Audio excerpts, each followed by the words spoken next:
সাজু ভাই, আমরা দেখতে পাচ্ছি যে ইডিএল এর বা বর্ণবাদীদের উৎপাত আবারও বেড়ে গেছে। অনেক জায়গায় হামলা হচ্ছে, ভাঙচুর হচ্ছে প্রতিদিন। ইদানিং আবার দেখলাম যে যারা ইমিগ্রেশন অ্যাডভাইজার বা সলিসিটার যারা আছে তাদেরকে টার্গেট করা হলো কেন? ধন্যবাদ কয়েস ভাই। এখন ইডিএল এর অবস্থা যেটা হচ্ছে এই দেশে আসলে মানে চরম অবস্থা খারাপ হয়ে গেছে। আজকে ইডিএল প্রায় 38টা জায়গায় ওদের কর্মসূচি নেওয়ার কথা বলেছে এবং আমরা বিভিন্ন জায়গায় দেখেছি যে আমাদের লন্ডনের ওয়ালথামস্টোতে, হান্সলোতে, তারপরে আপনার নর্থ হারোতে বিভিন্ন জায়গায় ওরা আপনার বিভিন্ন ধরনের আপনার কর্মসূচি নিয়েছে এবং প্রথমে ওরা টার্গেট করেছে যে আপনার ইমিগ্রেন্টগুলো যারা অ্যাসাইলাম শিকার জন্য টেম্পোরারি হোটেলে উঠেছেন এদের লিস্টগুলো ধরে এইগুলাতে আক্রমণ করা শুরু করেছে।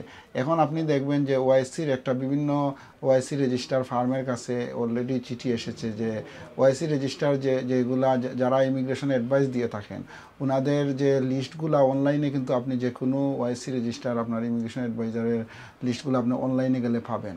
তো ওরা ধারণা করতেছে এই লিস্টগুলো ধরে এই যে যারা আপনার ইডিএলের যারা বর্ণবাদী হামলা এরা বিভিন্নভাবে হামলা করতে পারে, এর জন্য গতকাল 5টা থেকে ওরা এই লিস্টগুলো অনলাইন থেকে সরিয়ে নিয়েছে।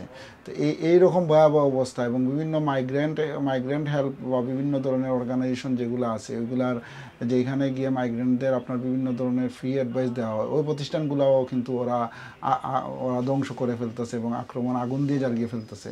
তো এইটা খুবই ভয়াবহ অবস্থা। এর জন্য আমি বলবো যে আমরা যারা ইমিগ্রেন্ট কমিউনিটি আছে আমরা সবার সতর্ক থাকা উচিত। এবং আপনি দেখবেন গত 2 দিন আগে মেট্রোতে একটা নিউজ দিয়েছে, ওরা একটা এরিয়াতে ওরা ওইখানে শুধু সাদা চামড়ার মানুষ দেখে ওইখানে মানুষকে ঢুকতে দিচ্ছে, ড্রাইভিং এবং গাড়ি নিয়ে যদি কেউ যায় সাদা চামড়ার মানুষ ছাড়া অন্য মানুষ ঢুকতে দিচ্ছে না।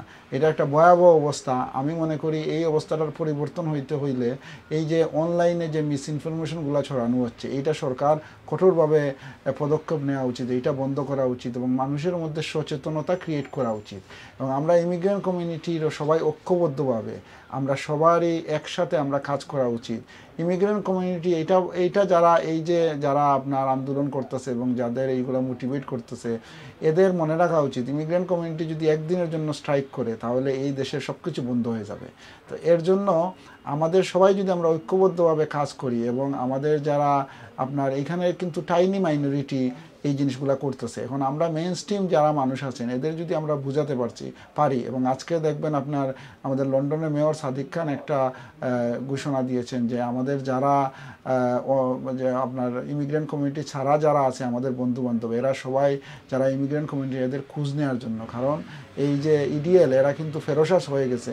এবং আপনারা দেখবেন যে নাইজেল ফারাজ যখন আপনার এই যে এমপি হওয়ার পর থেকেই কিন্তু এই জিনিসটা বাড়ছে এবং এত কিছু ঘটনা হওয়ার পরে কিন্তু নাইজেল ফারাজ কয়েকদিন আগে একটা স্টেটমেন্ট দিয়েছে যে সরকার যে আপনার দুমুখী নীতি নিচ্ছে, যে ইডিএল এদের উপর কঠোর পদক্ষেপ নিচ্ছে এবং আপনার গাজার জন্য যারা প্রতিবাদ করতেছে এদের কাছে কোনো ব্যবস্থা নিচ্ছে না।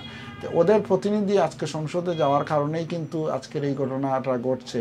এবং আজকে একটা রিপোর্টে এসেছে যে লেবার এই দেশের প্রায় 50% মানুষ মনে করে যে এই দাঙ্গা মেটাতে লেবার ব্যর্থ হয়েছে। কিন্তু আপনারা দেখবেন যে এই যে নাইজেল ফারাজ যে আসনে ইলেকশনে দাঁড়িয়েছিল ওই আসনে লেবার কিন্তু কোনো শক্ত প্রার্থী দেয় নাই এবং এইটার ফসল কিন্তু আজকে এই যে আইনশৃঙ্খলা পরিস্থিতির অবনতি এবং মসজিদে হামলা হচ্ছে, মানুষের দোকানে হামলা হচ্ছে, এই যে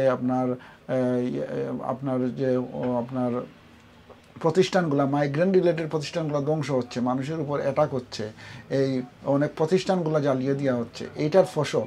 তাই আমরা সবাই ঐক্যবদ্ধভাবে এই জিনিসটার বিরুদ্ধে আগানো উচিত। এবং আমি বলবো বিশেষ করে আমাদের যারা মা বোন আছেন ওনারা কিন্তু খুব সতর্কভাবে চলা উচিত। আমি আজকে আমার জবের কারণে আমি বিভিন্ন জায়গায় যাই, আমি আজকে হার্টফোর্ডশায়ারে গিয়েছিলাম, আমি রাস্তা দিয়ে হাঁটছি, এর মধ্যে আমি দেখলাম যে একটা আপনার ট্রাক থেকে আমাকে আপনার হর্ন দিচ্ছে। এখন আমি পাশ দিয়ে হাঁটছি কিন্তু আমাকে এইভাবে বিভিন্নভাবে অপদস্থ করা হচ্ছে মানুষকে। তো এর জন্য আমাদের সবার সতর্ক উচিত এবং সবাই একসাথে কাজ করা উচিত বলে আমি মনে করি।